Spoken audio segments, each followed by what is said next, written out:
Dear students, again I am Dr. Rakesh Tiwari from Government Girls College, Raigad.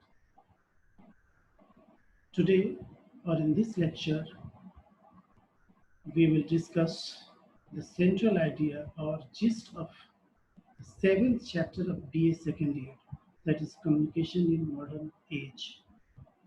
Since my first video lecture related to this part was too big to be uploaded on the portal, that's why I have tried to shorten this video so as it can cover the central idea or main gist of the chapter. Here, the author talks about the revolution in communication technology. No doubt, the world has witnessed a great deal of change in the last 20 years in the field of communication technology. Now, we can have instantaneous communication globally through internet, telephones, and cell phones. Revolution in communication technology gives us a very convenient gateway for social interaction and business deal. It breaks down social and worldwide barriers, allowing people to interact globally. So let's begin with the central idea of the text. The author is of the opinion that in recent times a great deal has been written on communication revolution, where he also talks about the various predictions made by those authors regarding the emergence of video calling system,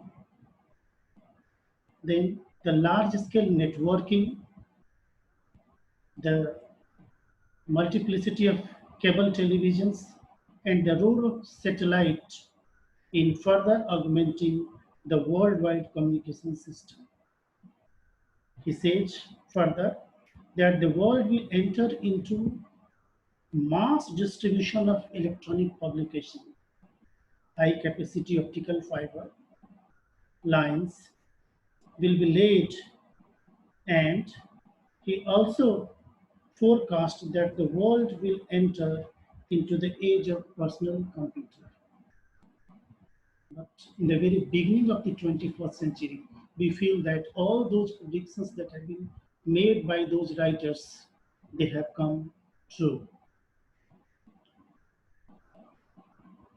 Next, the author speaks about that, yes, many of the predictions of such writers have proved to be true in the 21st century. As we see also all around us, every hand has a cell phone, and the communication system has become very strong and very sophisticated. Sophisticated satellites have made video calling a reality, and multiplicity of personal computers have altered our work culture. In every office, everywhere we find there are the abundance of computers which provides ease and comfort to transact the office business. It has also influenced other technologies which have been previously been used.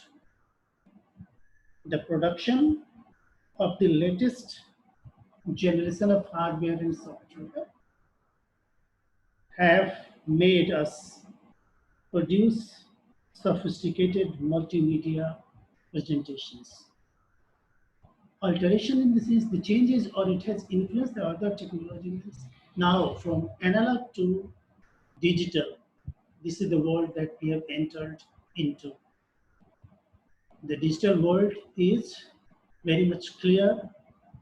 Even digital music that you listen to is very much clear, and the pictures and other things that we see are very much uh, clear, and there is a uh, even very minute changes is perceptive to us.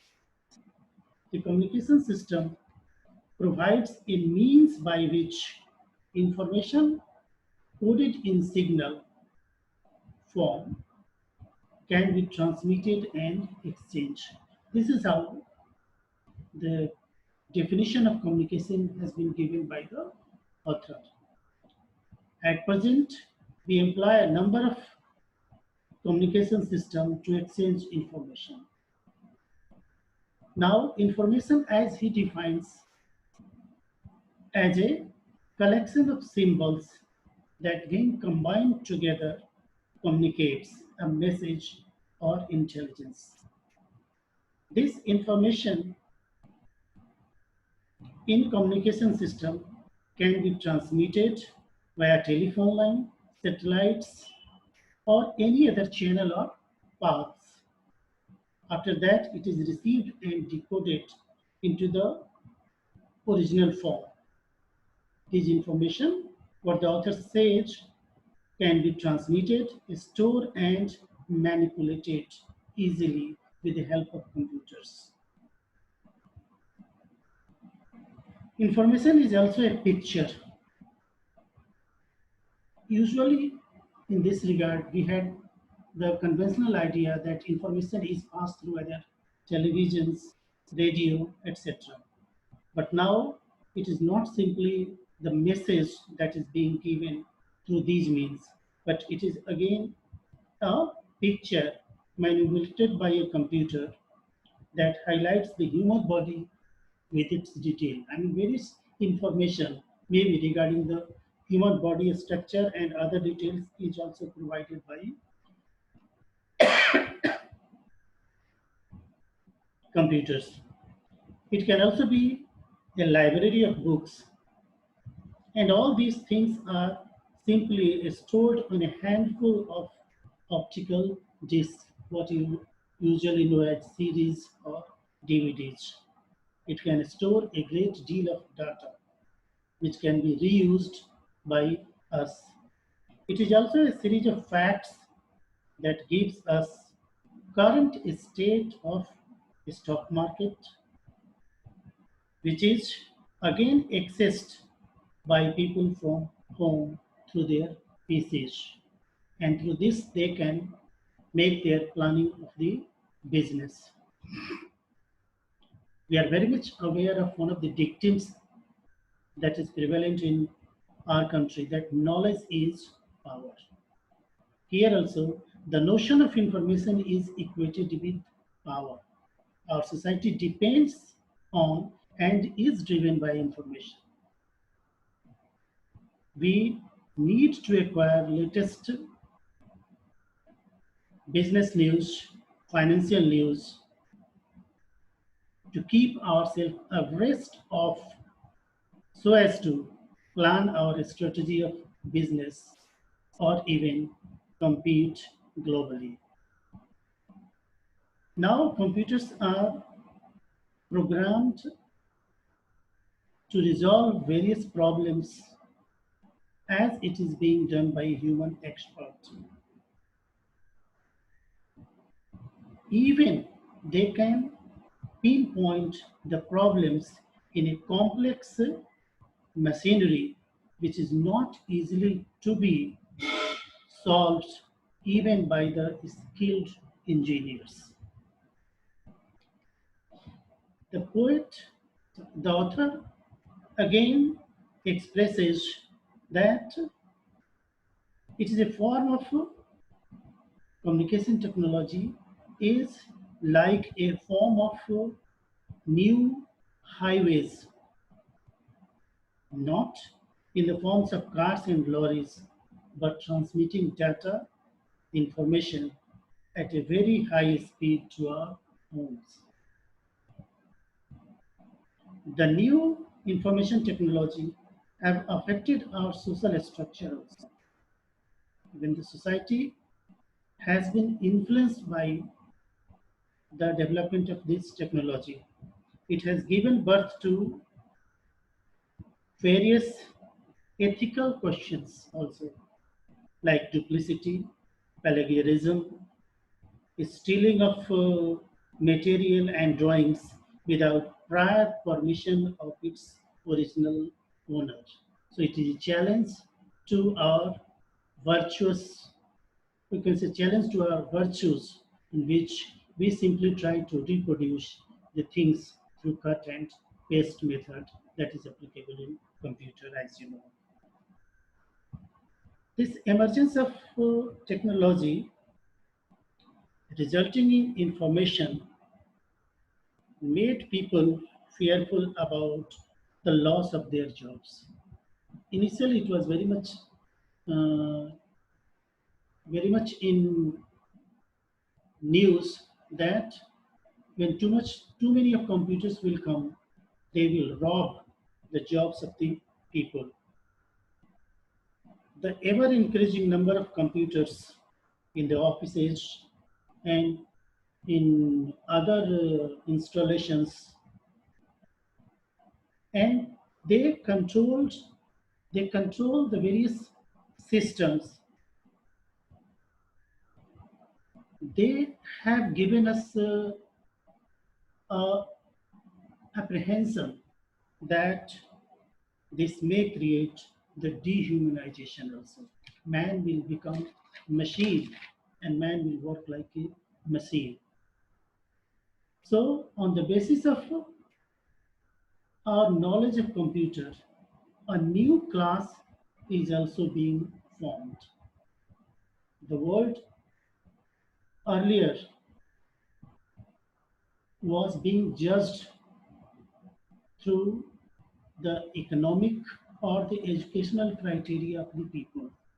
But now we have the another background that if a man is literate, not only literate, but rather he is skilled in the field of computer or information technology, now they create a different class in the society.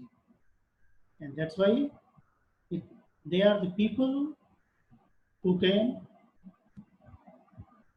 tap this information very easily and they can proceed with or further progress in the world than those who are not that much of skilled.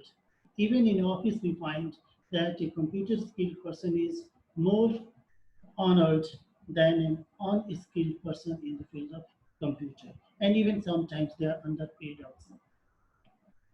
The author talks again about the situation which is paradoxical in nature. The emergence of or the communication in the revolution in communication technology has created a situation of paradox in the society. At present, we have access to a great volume of information historically, historically in the sense that that was not possible earlier. Still, we are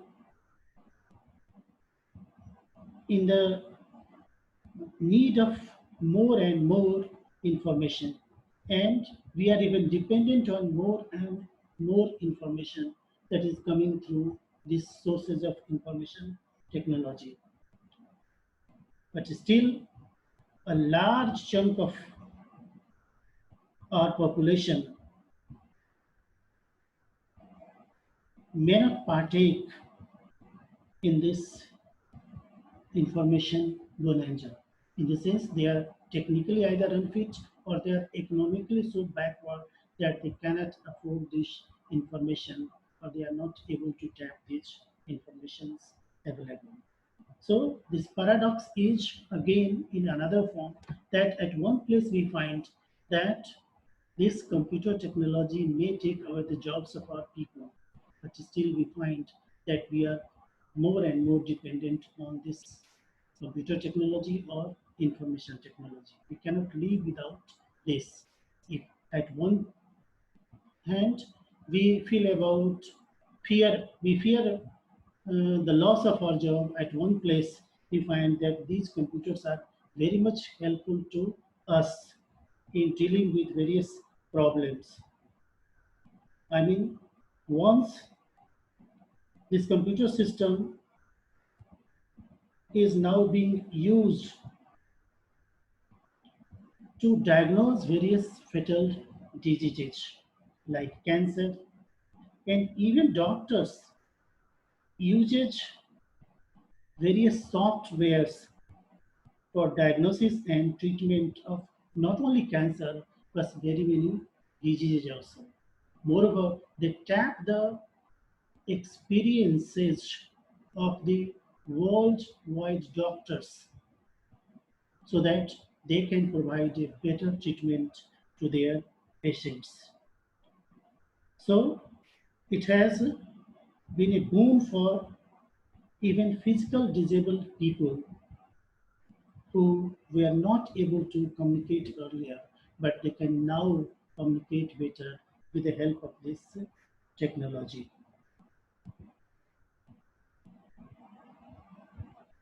Through the distribution of, though rather you can say, though the distribution of uh, this information is unequal in the society, still people have access to a wide range of information at a very low cost, as being, you can say, PCs or computers almost in every home, because its cost has been reduced and it has been easily been accessed by the people. So this is how we find that communication technology, what the author says, had changed the world at its own. We have a storehouse of information worldwide that can be tapped and accessed by each and every individual for their benefits. Now, maybe for their business, maybe their personal benefits. So the communication in revolution in communication technology has proved to a boon for us. So this is how the poet has talked about the communication in revolution in communication technology in this chapter, which in which he has looked at various aspects, its benefits, and few doubts that also he has created what the multiplicity of this system can bring about in the society, like a change in social group, or he also expresses his apprehension about the loss of the people. But usually we do not find this because we find that a lot of many jobs are available now only in the field of IT sector. Thank you. We'll discuss further in our next lecture.